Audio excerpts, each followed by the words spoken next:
ನಮಸ್ತೆ, welcome back to my another mini vlog.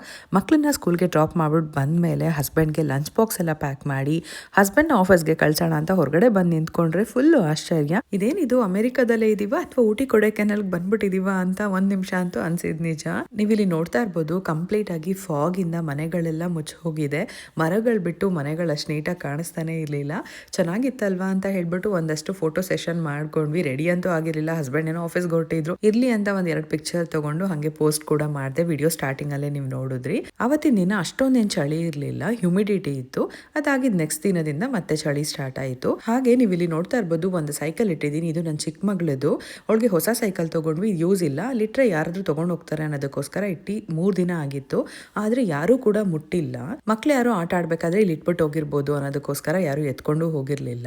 3-4 ದಿನ ಆದ್ಮೇಲೆ ಕಸ ಇಡ್ಬೇಕಾದ್ರೆ ಕಸದ ಪಕ್ಕ ಇತ್ತು ಅಂತ ಹೇಳ್ಬಿಟ್ಟು ತಗೊಂಡು ಹೋದ್ರು. ಇದೇ ನನ್ನ ಚಿಕ್ಕ ಮಗಳಿಗೆ ಬರ್ತ್ಡೇಗೆ ಕೊಡ್ಸಿರೋ ಹೊಸ ಸೈಕಲ್. ಇದನ್ನ ನಿಮ್ಮ ಹತ್ರ ನಾನು ಯಾಕೆ ಶೇರ್ ಮಾಡಿದೆ ಅನ್ನೋದಾದ್ರೆ, ಅಮೆರಿಕಾದಲ್ಲಿ ಮಕ್ಕಳು ಟಾಯ್ಸ್ಗೂ ಕೂಡ ಎಷ್ಟು ಸೇಫ್ಟಿ ಇದೆ ಅನ್ನೋದಕ್ಕೋಸ್ಕರ ಶೇರ್ ಮಾಡಬೇಕು ಅನ್ನಿಸ್ತು. ಹಾಗೆ ಇಲ್ಲಿ ಸಾಯಂಕಾಲ ಸ್ನಾಕ್ಸ್ಗೆ ಎಗ್ ಪಫ್ ಮಾಡಿದೆ, ನನ್ನ ಆಲ್ ಟೈಮ್ ಫೇವ್ರೆಟ್. ನಾನು ಇಂಡಿಯಾದಲ್ಲಿ ಬೇಕರಿಗೆ ಹೋದ್ರೆ ಫಸ್ಟ್ ತಗೊಂತಾ ಇದ್ದಿದ್ದು ಐಟಮ್ ಇದು. ಸೊ ಯಾವಾಗ್ಲೂ ಮಿಸ್ ಮಾಡ್ಕೊಂತೀನಿ. ಸೊ ಮನೇಲೆ ಮಾಡಿದೆ, ತುಂಬಾ ಚೆನ್ನಾಗಿತ್ತು. ರಾತ್ರಿ ಊಟಕ್ಕೆ ಹೆಲ್ದಿ ಆಗಿರ್ಲಿ ಅಂತ ಹೇಳ್ಬಿಟ್ಟು ಸಬ್ಸಿಗೆ ಸೊಪ್ಪಿನ ಸಾರು, ಬಿಸಿ ಬಿಸಿ ಅನ್ನ ಜೊತೆ ಊಟ ಮುಗಿಸಿದ್ವಿ. Thank you for watching.